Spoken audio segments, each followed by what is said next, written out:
గెలుపును తన భుజస్కంధాల పైన వేసుకొని మనందరినీ ఉత్సాహపరుస్తూ మనందరినీ ముందుకు నడుపుతున్న మనందరి మార్గనిర్దేశకులు అన్న కోమటిరెడ్డి రాజగోపాల్ రెడ్డి అన్న గారిని మాట్లాడవలసిందిగా కోరుతాను. ఈరోజు నకరికల్ పట్టణంలో పార్లమెంట్ ఎన్నికల సందర్భంగా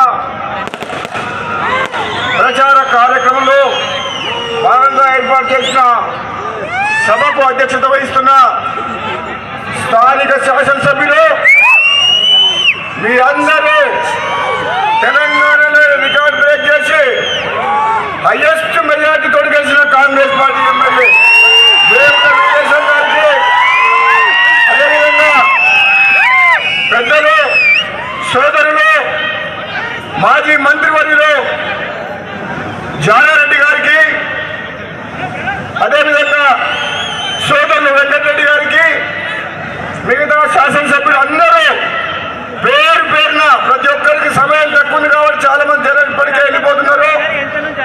ఇంకా మాట్లాడవలసిన పెద్దలున్నారు కాబట్టి నా తోటి శాసనసభ్యులకు వేదికరించిన పెద్దలందరికీ ఈనాటి మన పార్లమెంట్ అభ్యర్థి సోదరుడు కిరణ్ కుమార్ రెడ్డి గారికి, మరో సోదరుడు పట్టభద్రుల ఎమ్మెల్సీ అభ్యర్థి 3 జిల్లాలకు తీన్మార్ మల్లన్న గారికి, ఈ సభకు విచ్చేసిన మీ అందరికీ కూడా నా హృదయపూర్వక నమస్కారం తెలియజేస్తున్నాను. సోదరులారా,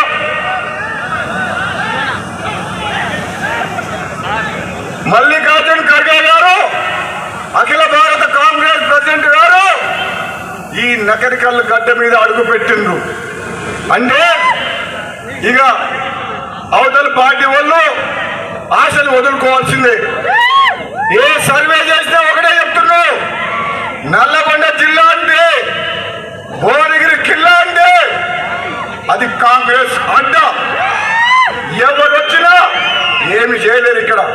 ఎందుకంటే మొన్నటి అసెంబ్లీ ఎన్నికల్లో ఉమ్మడి నల్లగొండ జిల్లాలో 12 నియోజకవర్గాల్లో 11 మంది ఎమ్మెల్యేలని ఈ నల్లగొండ జిల్లా ప్రజలు కాంగ్రెస్ పార్టీ అభ్యర్థుల్ని అత్యధిక మెజారిటీ ఇచ్చి ఆశీర్వదించి గెలిపించిండ్రు. ఒకే ఒక్కడు డబ్బు అవినీతి సొమ్ముతోటి అధికార దుర్వినియోగంతో సూర్యాపేటలో జర్రల మిస్ అయిండు పట్టోడు. ఎవరు? పొట్టి మంత్రి. పైకి చూసి మాట్లాడాడు, కళ్ళలో కళ్ళు చూసి మాట్లాడాడు, నారాగా భూమిదికి చూసి మాట్లాడతాడు. ఆయన నిజమైన నాయకుడు కాదు.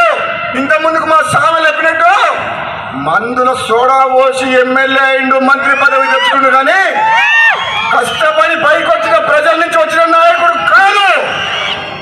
నేను చెప్తున్న సోదరులారా, ఈరోజు నల్లగొండ జిల్లా అంటే ఈ తెలంగాణ రాష్ట్రంలో రాజకీయ చైతన్యం కలిగిన జిల్లా.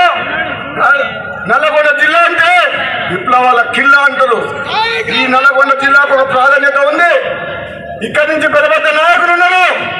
రేపు రాబోయే రోజుల్లో నల్లగొండ పార్లమెంట్ అభ్యర్థిగా మన కుందూరు రఘువీరెడ్డి కూడా ఈ తెలంగాణలో ఉన్న 17 ఎంపీ స్థానాల్లో అత్యధిక మెజార్టీతో గెలవబోతున్నాడు.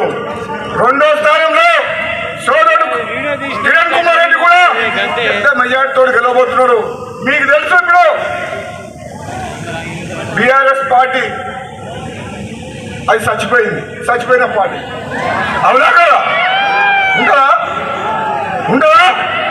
నేనేనాడో చెప్పినా, అసెంబ్లీలో 2018లో 90 మంది ఎమ్మెల్యేలు ఉన్న తర్వాత తెలంగాణ ఇచ్చిన కాంగ్రెస్ పార్టీ ఎమ్మెల్యేలు తెలంగాణ ప్రజలు 2వసారి ప్రతిపక్ష పాత్ర పోషించమని 18 మంది ఎమ్మెల్యేలను గెలిపిస్తే ఒక అహంకారంతో, గర్వంతో, కళ్ళు నెత్తికెక్కి ప్రశ్నించే గొంతు లేకుండా, ప్రజాస్వామ్యాన్ని కూలి చేసే విధంగా ప్రతిపక్ష పార్టీ లేకుండా మన కాంగ్రెస్ పార్టీ ఎమ్మెల్యేలు తీసుకున్నాడు. అందులో ఎంతో కష్టపడి ఈ నగరికొల్లు నియోజకవర్గ కాంగ్రెస్ పార్టీ కార్యకర్తలు, అభిమానులు, మనమందరం కలిసి కల్పించిన ఈ నగరికల్ పొట్టోడు కూడా అమ్ముడు పోయిండు. ఎంతకు పోయిండు? మన కార్యకర్తల కష్ట ఫలితమే చిరుమర్తి లింగయ్య గెలిచిండు. ఉన్నాడా? ప్రజలు ప్రశ్నించే గొంతుగా ఉండమని, అసెంబ్లీలో ప్రజల పక్షాన మాట్లాడమని చెప్పి ఎమ్మెల్యేగా గెలిపిస్తే అభివృద్ధి పేరు చెప్పి డబ్బుల కమ్ముడు పోయిన చరిత్ర. మంత్రి పదవి కోసం ఒకరు, పైసల కోసం ఒకరు షాకుతోటి పోయిండ్రు. కాని సోదరులారా, ఆ తర్వాత జరిగిన పార్లమెంట్ ఎన్నికల్లో రిజల్ట్ ఎట్లొచ్చింది? కేసీఆర్ ముఖ్యమంత్రి 90 సీట్లతో గెలిచిన నిజామాబాద్ ప్రజలు కేసీఆర్ చంప చెల్లు అనే విధంగా కేసీఆర్ బిడ్డ కవితను ఓడగొట్టిండ్రు. అవునా? అంటే నీ దగ్గర డబ్బు ఉండొచ్చు, అధికారం ఉండొచ్చు, నువ్వు ఒక నియంతలాగా పరిపాలించాలని చెప్పి అనుకున్నావు. కానీ ఈ తెలంగాణ ఇచ్చిన కాంగ్రెస్ పార్టీకి ఈసారి తెలంగాణ ప్రజలు పట్టం కట్టిండ్రు. అదేవిధంగా సోదరులారా, రాబోయే రోజుల్లో కాంగ్రెస్ పార్టీ 5 ఏళ్లు సుస్థిర ప్రభుత్వం ఉండాలంటే, ఇచ్చిన హామీ నెరవేరాలంటే, పేద ప్రజలకు ఇచ్చిన సంక్షేమ పథకాలు కొనసాగాలంటే, ఈ ఆగమై అప్పులపాలైన రాష్ట్రాన్ని గాడిలో పెట్టి రాష్ట్రాన్ని బాగుపరచాలంటే అది కాంగ్రెస్ పార్టీకే సాధ్యం. ఈ కుటుంబ పాలన చేసిన కేసీఆర్ కుటుంబం అటువంటిది. బంగారు తెలంగాణ అని చెప్పి దోసుకు తినరు, ఆగం చేసిండ్రు, అప్పులు చేసిండ్రు, ప్రాజెక్టుల పేరు మీద లక్షల కోట్లు దోసుకుండ్రు. ఇప్పుడు ప్రజాపాలన వచ్చింది మీ ఆశీర్వాదంతో. రాబోయే రోజుల్లో కాంగ్రెస్ పార్టీ పేదలకు అండగా ఉంటది. ఈ బడుగు బలహీన వర్గాలకు న్యాయం చేసే పార్టీ. కేంద్రంలో కూడా కాంగ్రెస్ పార్టీ అధికారంలోకి వస్తే మన బతుకులు మారుతాయి. తెలంగాణ వస్తే మా బతుకులు బాగుపడతాయి అని చెప్పి ఆశించిన పేదలకు న్యాయం జరగాలంటే రాబోయే పార్లమెంట్ ఎన్నికల్లో మన అభ్యర్థి తమ్ముడు కిరణ్ కుమార్ రెడ్డిని గెలిపించాలి. గెలిపిస్తారా? 2009లో భువనగిరి గడ్డ మీద నన్ను గెలిపించింది. 2019లో మీ అందరి ఆశీర్వాదంతో కోమటిరెడ్డి వెంకటరెడ్డి గారు గెలిచిండు.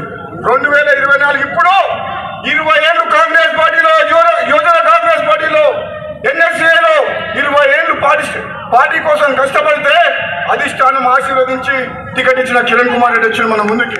సోదరులారా, మీరున్న వీరేశం ఉన్నాడు, తమ్ముడు కిరణ్ కుమార్ రెడ్డి ఉన్నాడు, వెంకటరెడ్డి అని ఉన్నాడు, ముఖ్యమంత్రి రేవంత్ రెడ్డి ఉన్నాడు.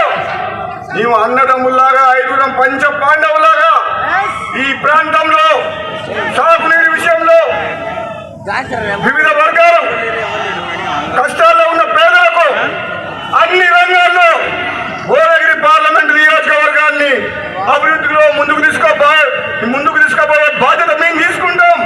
మీ ఆశీర్వాదం మాకుండాలి.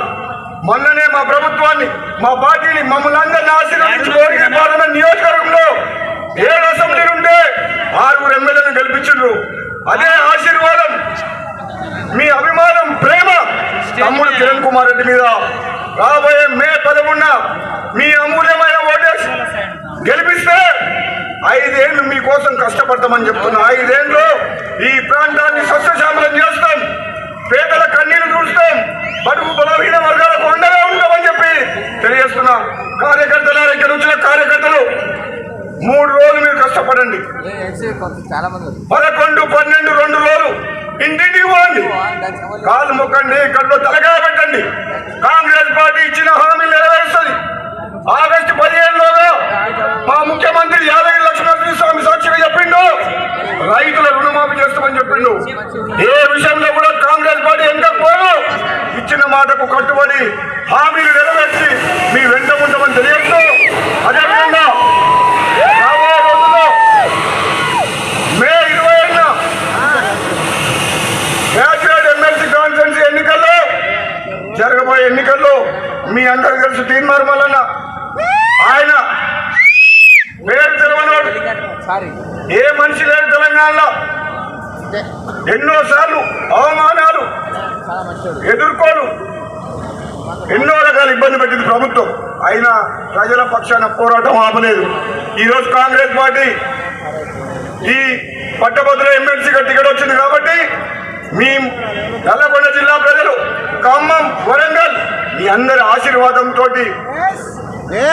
కౌన్సిల్ అడుగు పెడితే చదువుకున్న వ్యక్తి, ప్రజల గొంతు మనందరికీ అండగా ఉంటుందని చెప్పి తెలియజేస్తూ, గెలిపించాలని చెప్పి తెలియజేస్తూ మీ అందరికీ చెప్తున్నా, కేసీఆర్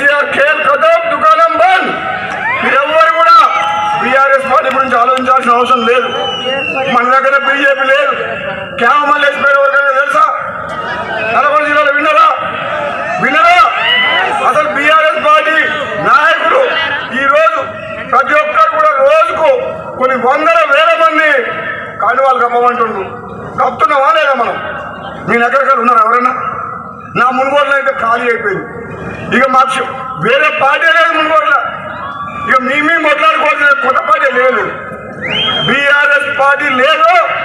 రేపు జరగబోయే పార్లమెంట్ ఎన్నికల్లో నగరకాల నియోజకవర్గం నా పుట్టినిల్లు అది మెట్టి నీళ్ళు అయితే మరి రేపు రాబోయే పార్లమెంట్ ఎన్నికల్లో మరి మునుగోడులో ఎక్కువ మెజార్టీ వస్తుందా, నగరకాలు వస్తుందా? మీరు చెప్పాలి. మీరు పెట్టి కడతారా? నాకు నగరకాలు వచ్చాయి. నగరకాల నియోజకవర్గంలో ఒకవేళ మెజార్టీ ఎక్కువ వస్తే ఇది కూడా నా పుట్టినూరు కాబట్టి ముఖ్యమంత్రి రేవంత్ రెడ్డి గారి దగ్గరికి మేమిద్దరం పోయి 100 కోట్ల రూపాయలు అదనపు నిధులు తీసుకొస్తాం. లేకపోతే నువ్వు నాయమని రావాలి. వస్తావా? చెప్తున్నా సోదరులారా, మునుగోడు నగరకాల నియోజకవర్గాలు రాజగోపాల్ రెడ్డికి 2 కన్ను లాంటివి. ఏ కష్టం వచ్చినా ఏ ఆపద వచ్చినా కాంగ్రెస్ పార్టీ కార్యకర్తలు కూడా వీరేశంతో పాటు నేను కూడా ఉంటా. రమ్మంటే 5 నిమిషాలు ముందు నుంచి వస్తా. నగరకల్కు నాగర్వల్లికి చెప్పాలకు మీకెప్పుడు మీ మీద కాంగ్రెస్ పార్టీ కార్యకర్తల మీద ఈగ వాడి ఎప్పుడో చూసుకునే బాధ్యత నాది. కానీ మీరందరూ కూడా 3 రోజులు కష్టపడి 1,00,000 మెజార్టీ కంటే 68,000 మెజార్టీ వచ్చింది వీరేశంకు. అప్పుడంటే ఆపోజిషన్ పార్టీ ఉంది, అసెంబ్లీలో పార్టీలు ఉన్నాయి. ఇప్పుడు ఉన్నాయా పార్టీలు? ఉన్నాయా? మరి ఎంత మెజార్టీ ఇస్తారో అందరంటారు. నల్గొండ మెజార్టీతో కలుస్తుంది. భువనగిరి టైట్ ఉంది. టైట్ ఎక్కడ ఉంది? ఎవరి టైట్? టైట్ లేదు, ఫైట్ లేదు. War one side. భువనగిరిలో వార్ వన్ సైడ్ నగరకాల వార్ వన్ సైడ్. ఈసారి మీరు 1,00,000 మెజార్టీ ఇవ్వాలి తమ్ముడు కిరణ్ కుమార్ రెడ్డికి. మునుగోడు కూడా 1,00,000 మెజార్టీ టార్గెట్ చేసినాం. అక్కడ నాయకులు కార్యకర్తలు కూడా కష్టపడుతున్నారు. అందరం ఈ ప్రాంతాన్ని అభివృద్ధి చేసుకోవాలంటే తమ్ముడు కిరణ్ కుమార్ రెడ్డిని పెద్ద మెజార్టీతో గెలిపించాలని కోరుకుంటూ సెలవు తీసుకుంటూ